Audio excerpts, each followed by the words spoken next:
কালকে যেহেতু আমার জন্মদিন ছিল তো আমি নিজেই একটা কেক বানালাম। আমি কি করে কেক বানালাম তোমাদের সঙ্গে চল শেয়ার করি। একটা আমুল দুধের প্যাকেট, 1.5 মিল চকলেট, গুঁড়ো করে রাখা চিনি, বেকিং পাউডার, বেকিং সোডা, 2টো চকলেট বিস্কুট আমি গুঁড়ো করে নিয়েছি। এখানে বিস্কুটের গুঁড়োর বদলে তোমরা কোকো পাউডারও দিতে পারো। তো ময়দা আর তেল লাগবে সাদা। তো এখানে হাফ কাপ তেল আমি একটা পাত্রে ঢেলে নিয়েছি। এবার আমি চিনি গুঁড়োটাকে দেবো। চিনি গুঁড়োটাকে ভালোভাবে চেলে নিতে হবে যাতে বড় বড় দানা ওতে না মিশে যায়। এরপরে আমি 3 কাপ ময়দা দেবো, তোমরা চাইলে কমও দিতে পারো। ওটাও ভালোভাবে চেলে নিয়েছি। একটু একটু করে দুধ দিয়ে মেশাতে হবে এবং ভালোভাবে মেশাতে হবে যাতে কোথাও শক্ত জিনিস না থাকে। এবার আমি 1 চামচ বেকিং পাউডার আর হাফ চামচ বেকিং সোডা আমি মিশিয়ে নেব।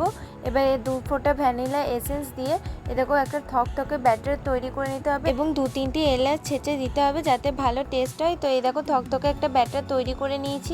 এই বাটিতে ওই হাফ ব্যাটারটা আমি ঢেলে নিলাম। তো এরপরে আমি ওই বিস্কুট গুঁড়োটা দিয়ে দেবো। তোমরা চাইলে কোকো পাউডারও দিতে পারো। যেহেতু একটু ঘনত্ব হয়ে গেছে তো একটু করে দুধ ঢেলে আমি ব্যাটারটা একটু পাতলা করে নেবো।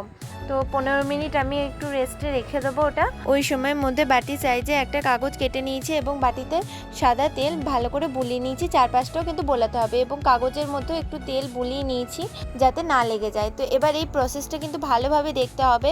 তো প্রথমে সাদা ব্যাটারটা ঢেলে তারপরে আমি ওই বিস্কুট মেশানো ওই ব্যাটারটা আমি ঢেলে নিয়েছি এবং ভালো করে চারিদিকে ছড়িয়ে দিতে হবে। এই প্রসেসটা কিন্তু ভালো করে করতে হবে যাতে পরবর্তীতে একটা ডিজাইন করা যায়। তো এবার ওই ডিজাইনটা করে নেবো। তো দেখো কত সুন্দর এবং ইজিভাবে হয়ে যাচ্ছে। তোমরাও এরকমভাবে কেক বানাতে পারো। ঠিক আছে, আর ভিডিওটা ভালো লাগলে প্লিজ লাইক, কমেন্ট, শেয়ার এবং সাবস্ক্রাইব করে দেবে আমার চ্যানেলটাকে।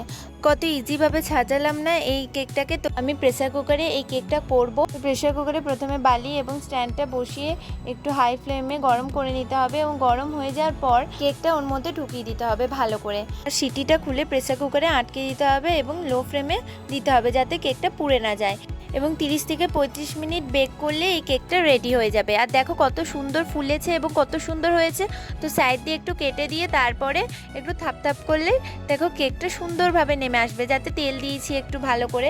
তো লেগে যাওয়ার সম্ভাবনাটা থাকবে না এবং দেখো কত সুন্দর কেকটা হয়েছে না। এবার আমি ওই কেকটা মাঝখান দিয়ে সাইড দিয়ে একটু কেটে নেব। আর দেখো আমরা যে লেয়ারটা করেছিলাম কতটা সুন্দর বোঝা যাচ্ছে এবং এই মাঝখানে একটু 1.5 মিল চকলেটটা দিয়ে দিতে হবে যাতে আরও টেস্টি লাগে। আর সাইড দিয়েও আমি দেখাচ্ছি কত সুন্দর লাগছে দেখো। যেহেতু আমি এই বছরে 19-এ পড়লাম তো আমি 19 ক্যান্ডেলটা জ্বালিয়ে দিলাম এবং ফু দিয়ে দিলাম। তো এবার আমি কেক কাটিং করব। খুব ভালো লাগছিল যেহেতু আমি কোনো বছরে আমি নিজে হাতে কেক বানাইনি। তো এই বছরে বানালাম। আর দেখো লেয়ারগুলো কত ফুটে উঠেছে আর বেশ সফটও হয়েছে। Bye bye.